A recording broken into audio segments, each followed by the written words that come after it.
사랑하는 여러분, 한 주간에도 평안하셨습니까? 오늘은 제28과 이 시대의 나아만들에게 라는 제목으로 함께 은혜를 나누겠습니다. 여러분 가지고 계시는 구역공과 148페이지를 펴고 함께 읽어가면서 은혜를 나누겠습니다. 나눌 말씀은 열왕기하 5장 1절에서 14절 말씀이고, 외울 말씀은 이사야서 55장 9절입니다. 함께 읽겠습니다. 이는 하늘이 땅보다 높음같이 내 길은 너희의 길보다 높으며 내 생각은 너희의 생각보다 높음이니라. 읽겠습니다. 아람 왕의 군대 장관 나아만은 그의 주인 앞에서 크고 존귀한 자니 이는 여호와께서 전에 그에게 아람을 구원하게 하셨습니다.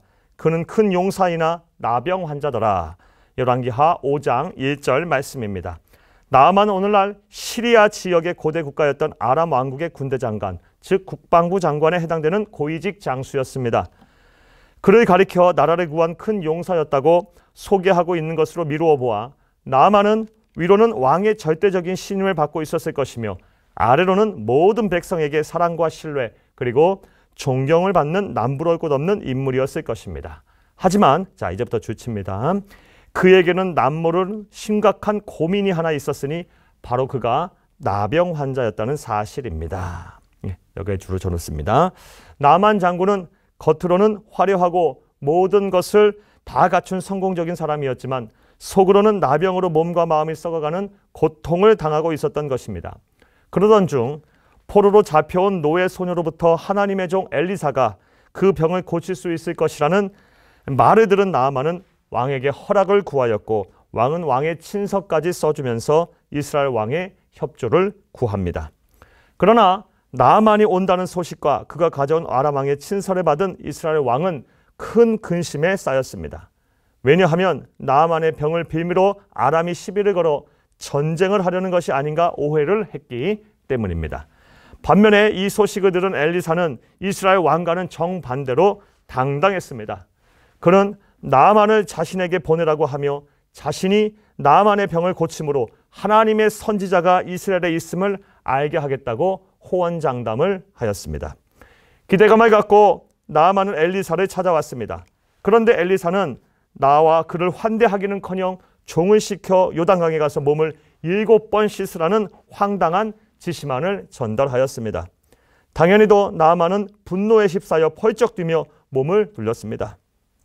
하지만 이내 분노를 접고 종의 말대로 엘리사의 지시에 순종하여 결국 자신의 병을 치유하게 되었습니다. 이제 이러한 내용을 바탕으로 생각해 보겠습니다. 이제부터 주치입니다. 오늘 내용에 대한 전체 문제 제기입니다. 우리가 어떻게 하면 나아만처럼 우리의 감추어진 삶의 고통을 해결할 수가 있을까요? 모든 사람이 다 삶의 고통 하나쯤 가지고 있습니다. 그런 삶의 고통을 우리가 어떻게 하면 나아만처럼 해결할 수 있을까요? 첫째로 주침에서 함께 읽습니다. 하나님을 만나 변화할 계기를 만들어야 합니다. 본문을 보면 나병으로 남모를 고민에 빠져 있던 나아만 장군에게 어느 날 갑자기 하나님을 만날 계기가 마련되었습니다. 그의 여주인에게 이르되 우리 주인이 사마리아에 계신 선지자 앞에 계셨으면 좋겠나이다. 그가 그 나병을 고치리이다 하는지라. 열왕기하 5장 9절 말씀입니다. 이 말은 이스라엘군의 전쟁 중에 포로로 잡혀와 노예로 삼은 나이 어린 소녀가 한 말입니다. 중요한 사실은 나아만은 이 말을 흘려보내지 않았다라는 것입니다. 실제 나아만이 이 말을 듣고 엘리사 선지자를 만나겠다라고 결정하는 것은 결코 쉬운 일이 아니었습니다. 왜냐하면 신분질서가 철저한 고대 사회에서 천한 노예, 그것도 적국에서 끌려온 어린 계집종이 한 말이었기 때문입니다. 또한 이스라엘은 아람과 전쟁 중인 적국이기도 했기 때문입니다. 그럼에도 나아만은 보잘것없는 여종의 권면을 받아들이고 하나님을 만나 자신의 인생을 변화할 계기를 만듭니다. 이는 나아만이 대단한 용기를 낸 것이고, 용기 동그라미 칩니다. 그 결과 나아만의 병이 깨끗하게 해결된 것입니다. 이제부터 주치입니다. 우리 역시 내 안에 썩어가는 고통을 해결하려면 나아만같이 용기를 내어 하나님을 만나 변화할 계기를 마련하여야 합니다. 그런데도 안타깝게도 많은 성도님들이 그 계기를 쉽게 만들지 못합니다. 체면 때문에, 욕심 때문에 세상 일들을 손에서 놓지 못해서 정작 중요한 하나님을 만나 변화할 계기를 만들지 못합니다. 이제 여러분의 눈을 들어 기도의 자리에 나와 하나님을 만나시기를 바랍니다. 이제 손에 쥔 것들을 내려놓고 예배의 자리에 나와 하나님과 승부를 보시기를 바랍니다. 먼저 그 나라와 그 의를 구하라고 하신 말씀대로 분주함도 내려놓고 주의 일에 헌신하시기를 바랍니다. 그리할 때 여러분의 삶의 변화가 일어날 것입니다. 내적인 고통과 남모를 아픔이 치유될 것입니다. 자, 또 두 번째로 우리 안에 썩어져가는 이 고통을 해결하려면, 나만처럼 해결하려면 우리가 어떻게 해야 할까요? 자, 둘째로 주치면서 함께 읽겠습니다. 하나님의 생각과 말씀에 순종해야 합니다. 엘리사가 사자를 그에게 보내 이르되 너는 가서 요단강에 몸을 7번 씻으라 내 살이 회복되어 깨끗하리라 하는지라. 열왕기하 5장 10절 말씀입니다. 엘리사는 온갖 예물을 갖추고 찾아온 적국의 장수 나아만을 문전박대했을 뿐 아니라 강물에 7번 몸을 씻으라는 황당한 요구까지 했습니다. 상식에도 예법에도 맞지 않는 이러한 요구에 나아만은 처음에는 심히 분노하며 그곳을 떠나려고 했습니다. 하지만 결국 자신의 생각과 고집을 꺾고 순종했고 나아만의 이러한 순종은 기적을 낳았습니다. 나아만이 이에 내려가서 하나님의 사람의 말대로 요단강에 7번 몸을 잠그니 그의 살이 어린아이의 살같이 회복되어 깨끗하게 되었더라. 열왕기하 5장 14절 말씀입니다. 자, 그렇다면 주칩니다. 우리의 순종을 방해하는 가장 큰 장애물은 무엇일까요? 순종 동그라미 치고요. 나아만이 노하여 물러가며 이르되 내 생각에는 그가 내게로 나와서서 그의 하나님 여호와의 이름을 부르고 그의 손을 그 부위 위에 흔들어 나병을 고칠까 하였도다. 열왕기하 5장 11절 말씀입니다. 바로 내 생각에는입니다. 내 생각에는 동그라미 칩니다. 나아만이 엘리사의 말에 화가 났던 이유는 엘리사의 입을 통해 전해지는 하나님의 음성이 자기의 생각과 달랐기 때문입니다. 이처럼 주칩니다.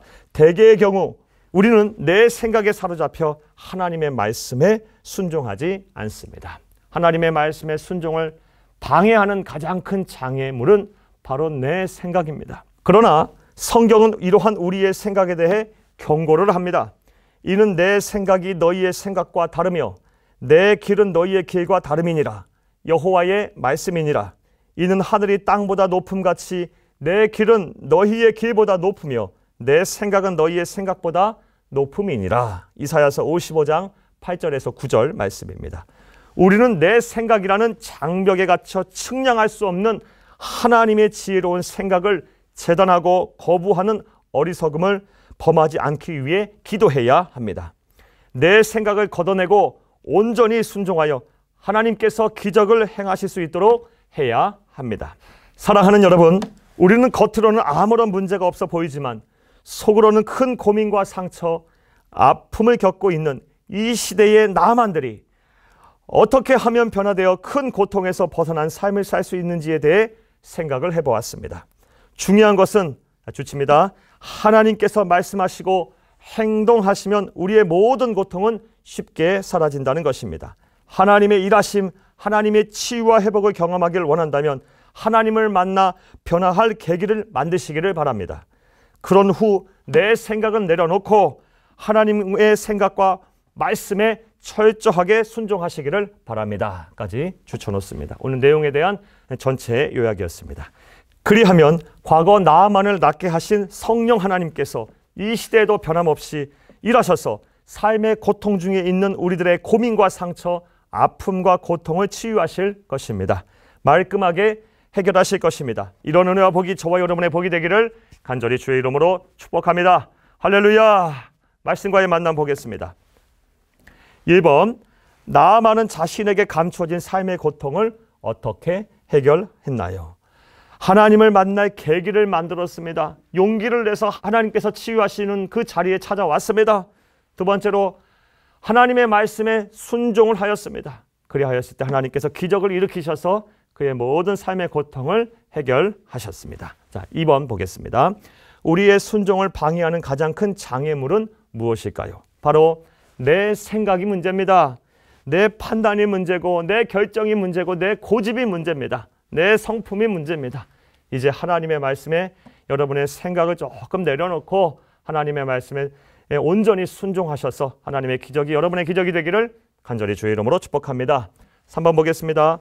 여러분의 속에 있는 남모를 고민이나 상처, 아픔에서 벗어나기 위해 어떻게 해야 할지를 생각해보고 함께 나누어 봅시다. 나만을 고치실 하나님, 우리의 하나님이 되십니다. 하나님은 치유하시는 하나님이십니다.